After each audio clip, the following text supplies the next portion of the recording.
ये देखे ये कारकुन मारे, ये देखे पुलिस वाले ये खड़े बिल्कुल।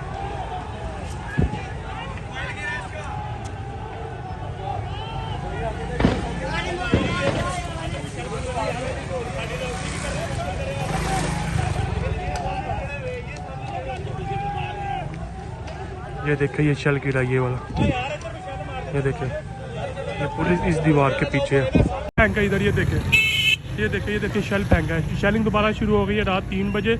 ये देखे हम आपको मनाजर दिखा रहे हैं।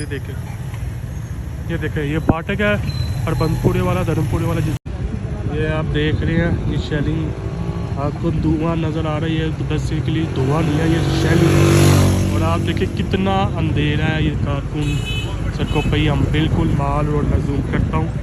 ये देखिए ये माल रोड का सिग्नल वाला वो है चौक है। और ये देखिए हमारी आंखें बंद हो रही है वीडियो बनाते हुए, लेकिन किस कदर शदीद किस्म की शेलिंग है हम आपको बता नहीं सकते।